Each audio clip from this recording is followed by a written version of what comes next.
Hey, what's up guys? Tech Time here and I'm back again with a brand new video. So before I begin, as always, I want to thank you all so much for watching. If you do enjoy my videos, make sure you subscribe, make sure you leave a thumbs up if you found this video useful.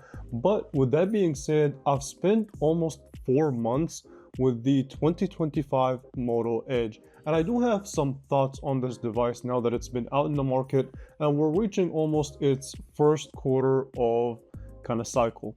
So is it a perfect phone? Absolutely not. But it has some really good characteristics of a really solid device. What makes a good phone in general? Obviously, the first category needs to be within the design of the phone. And design is such a subjective topic that not everyone is going to agree on. But some of the things that Motorola does right within this phone is what makes the design really good. First of all, it's a uniform design overall. So if you can see, the camera cutout does fit nicely within this sort of vegan leather material, but it beats any phone with just a plain plastic look and feel. So the other thing that I want to speak on here is also these sides. So these sides are made out of metal, which again adds to the premium look and feel of the phone.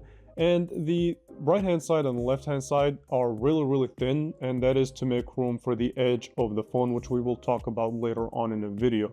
But as an overall design, it is very solid. So it is military spec certified, which means that it can handle high pressure water jets, and also this, I guess it gives you sort of a rugged appeal, but still is made out of glass in the front, so be very careful with that. It is also IP68 water and dust resistant. So the other thing that I do like about this phone is within the display itself. So it's a 6.7-inch OLED display that is really high quality, and it does support 120 Hz of high refresh rate as well if you're into all that. And overall though, from watching videos to doing basically anything that you do on a phone, the display is definitely a solid one. Okay, so let's speak real quick on the camera experience of the 2025 Moto Edge. And overall though, this camera is really solid. It does do a lot of things right. You get a 50 megapixel main sensor, you get an ultra wide, and you get a 3x telephoto sensor that all work together very well. Now obviously it's not a perfect camera. I do have a dedicated camera review if you want to see that. I'll leave it linked in the description below. You'll actually be able to see that in my full review of this device. The other thing that I want to speak on here is the battery life. So from a performance perspective, this phone has what you would expect, sort of a mid-range performance. And the chipset that they use is the MediaTek Dimensity 7400 paired with 8 gigabytes of RAM. So for a phone at this price point is plenty. And also this phone does start at a base storage of 256 gigabytes, which you honestly do not see at this sort of price point. And if you do see it, it's really rare. So that's something that I have to also give a thumbs up to Motorola for doing. Another thing that I want to say that I like about it is the really fast charging speed. So it's 68 watts. Now the caveat behind this is that you do have to use Motorola's own proprietary wall adapter. And also this phone does have wireless charging, 15 watts of wireless charging if you want to wirelessly charge your device. So overall, so far, it's filling up to be a complete device. So the price point is ideal, $649. Now I did see it go for $449 right now, which it's an even better deal, so keep a lookout for that. And to be honest with you, this phone is definitely on the underrated side. Now again, it's not perfect. It does have flaws, so let's go ahead and discuss them. One of the first ones is sort of a minor flaw, but it's kind of annoying a little bit. If you look at the right hand side, you will see sort of a extra button, and that is basically your AI button.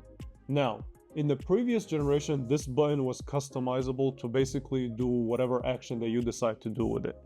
This year, not so much. It's strictly an AI button, which is kind of annoying. Not everyone wants to do that. I feel like we should have the option, especially since this is an Android device, to sort of pick and choose what we want that button to do. It's an extra button. If I'm not going to use it for AI, let me use it for something that I feel more comfortable using. The other thing that I'm not really a big fan of is the actual point of the phone, which is the edges of this display. Now they do look cool, they make the phone look thinner, but the problem with is when viewing video, it can at times become obtrusive, so it doesn't really give you a full immersive experience. And another thing that I'm not really a big fan of is because of the edges. If you look at the right hand side, the power button volume up and down are really thin. It makes it a little bit harder to get used to, but once you do get used to it, you'll be fine.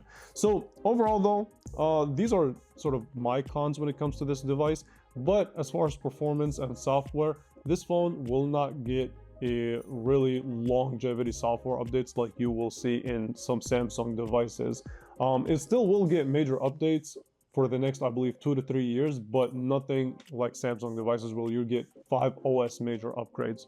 So keep that in mind. Another thing is that this vegan leather material, I do have to question the durability of it. Will it scratch? Will it start peeling off? Things like that. But honestly, you won't see that for another 6 to 8 months, or you won't be able to tell whether that will happen or not for another 6 to 8 months. So for now, I think you'll be fine. Now, my bottom line conclusion for this phone is, now that it's been out for a while, is that it still is a very underrated and a competitive device. Is it perfect? Absolutely not. Does it fill most people's needs? I think so, and then some. So I feel like this phone definitely needs to be looked at as a top budget device for the price point that it comes in, which right now is $449. The competitive phone, the one that you would compare this phone to, is the Galaxy A36, which comes in at $400, but is missing more features and does give us a more boring design than the 2025 Moto Edge. So with that being said, what do you think of the 2025 Moto Edge? Do you feel like this phone is going to be worth it to be in your pocket, or do you think that it's just not it? Let me know in the comments below, and I definitely do want to say thank you all so much for watching. I do appreciate you all, and I will definitely catch you guys in the next one. Make sure you subscribe. It's free. Thank you all so much for watching.